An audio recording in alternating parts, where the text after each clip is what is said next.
Olá, como vai você? Espero que você esteja bem, esteja preparado, preparada para começarmos mais uma aula. Não esquece de pegar o teu material, anotar os pontos principais. É de extrema importância você ficar ligado, ficar ligada e prestar atenção nos detalhes. Qualquer dúvida, nós vamos tirar todas elas. Então, vamos começar? Estamos hoje introduzindo um assunto chamado respiração celular. A gente viu fotossíntese, todo o processo, as etapas, a forma que a fotossíntese acontece, e agora nós vamos ver a respiração celular, que é um processo fundamental para todos os seres vivos. A primeira coisa que a gente precisa, saber sobre a respiração celular é que ela é realizada pelos seres procariontes, ou seja, pelas bactérias, por protistas, alguns protistas, fungos e todas as plantas e animais, É um processo aeróbio. Professora, o que é um processo aeróbio? Aeróbio ou aeróbico é aquele que vai utilizar o oxigênio, certo? Em que você vai degradar a molécula da glicose, Você vai ter a quebra do carboidrato e vai produzir moléculas de gás carbônico e água. E aí, os resíduos, Como resíduos. E aí você vai acumular energia na forma de ATP, que é a nossa moeda energética. Lembrando que o ATP é a nossa moeda energética, certo? Então, de maneira bem simples, o gás oxigênio absorvido do meio é transportado para as células, onde ela vai reagir junto da glicose, que vem através da fotossíntese, que é o produto, da fotossíntese, e aí vai fazer essa reação. E essa reação vai produzir a molécula de gás carbônico e uma molécula de água. E vai ser liberada a energia que estava contida dentro da glicose. O gás carbônico, então, é transportado pelo sangue nos animais e nas seivas nas plantas até ser eliminado. Porque quando a gente fala em respiração, a gente aprende o quê? Pegar o oxigênio, e para nas nossas células funcionar e depois liberar o gás carbônico para as plantas, através da fotossíntese nos seres autótrofos, fazer essa transformação novamente do gás carbônico ao oxigênio. A gente na respiração faz o processo inverso, certo? Então, parte da energia vai ser usada na formação do ATP, que é a moeda energética, a partir de uma molécula de ADP, adenodato de fosfina, e uma molécula de fosfato inorgânico, tá? E aí vai se juntar e vai acontecer essa produção do ATP. Quando é formado o ATP, ele vai se acumular na forma de energia, que poderá ser gasta nas atividades celulares que requer um gasto maior. Professora, não entendi essa parte. Aí, o que eu estou falando para vocês é um resumo do processo respiratório, tá? Vai acontecer na organela chamada mitocôndria, tá certo? E aí, de que forma a equação química da respiração deve levar em conta a produção dessa forma, A produção do ATP. Então, aí está a equação da respiração, certo? Onde a gente tem glicose, gás carbônico, água, o oxigênio, o adenosina bifosfato, que junto com uma molécula inorgânica P do fosfato, vai se transformar num ATP, certo?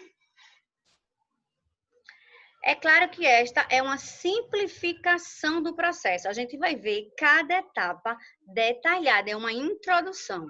Durante a respiração celular, ocorrem inúmeras reações químicas intermediárias, até a formação dos resíduos finais. Então, quais são as principais reações químicas que acontecem? A descarboxilação, que é a remoção do grupo da carboxila, que vai gerar o gás carbônico, que no caso dos heterótrofos é eliminado no ambiente, no nosso caso. Nos casos dos autótrofos, ele vai ser empregado na fotossíntese. acontece a desidrogenação, que é a perda dos átomos de hidrogênio, né? Constituindo um processo de oxidação. E aí, os hidrogênios são transferidos para substâncias denominadas aceptores, né? Que são aqueles que vão aceitar por um tempo essa substância. E vai acontecer também a fosforilação, que a fosforilação a gente já estudou, é o processo de formação da molécula do ATP a partir do ADP e o fosfato inorgânico, que vão estar dissolvidos no citosol e na matriz mitocondrial. Então, nesse processo respiratório, ele é dividido em 3 etapas, 3 fases, né?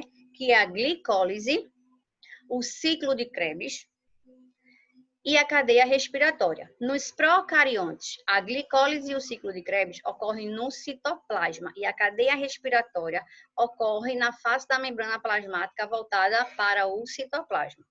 Nos eucariontes, no nosso caso, a glicólise ocorre no citosol e as demais etapas acontecem na mitocôndria.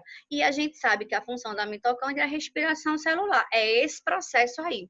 Então, é de extrema importância você pegar essa imagenzinha aí, essas etapas onde ocorre, ó, e dar um print, anotar no caderno. Porque isso aí, muitas questões podem vir com esse tipo de pergunta.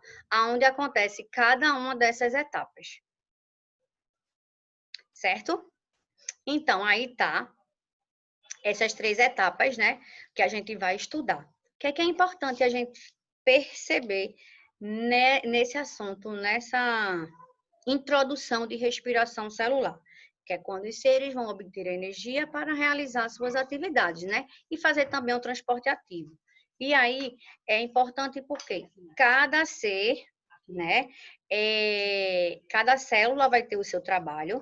Logicamente que umas células ela vai ter um trabalho mais intensificado do que a outra, depende da sua localização, depende da forma que ela vai gastar essa energia. Exemplo, os neurônios, né, nossas células do sistema nervoso, elas trabalham muito mais do que as nossas células adiposas, as células da gordura.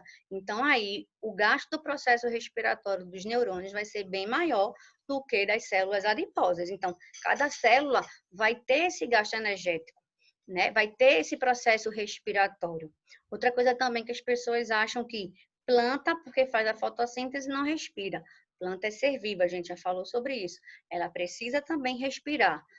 Agora, o que é observado? Que durante o dia, porque a gente estudou que a fotossíntese tem a fase clara e escura, ela faz mais esse processo de fotossíntese durante o dia, mas ela não para de respirar. O processo respiratório da planta é maior à noite, mas de dia ela respira sim. Mas o que sobressai nela mais é a fotossíntese, certo?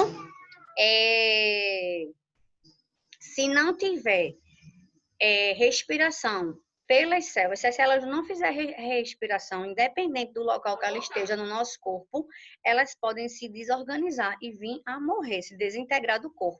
Então, todos os seres precisam, sim, ter esse processo respiratório, certo? E a respiração celular, ela pode ocorrer de forma aeróbia, porque vai utilizar o oxigênio, e anaeróbia ou anaeróbica, quando não tem a utilização do oxigênio, que a gente viu que são os tipos de fermentação.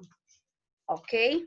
Então, resumidamente falando, a respiração é a energia química, né, em que vai acontecer a queima, né, dos materiais orgânicos, depois vai ter a formação do gás carbônico e da água e a liberação dessa energia na forma de ATP, que vai estar aí nessas 3 fases: glicólise, ciclo de Krebs e cadeia respiratória, que é o nosso próximo assunto. Obrigada pela atenção. Espero que tenham gostado. Um grande beijo e até a próxima.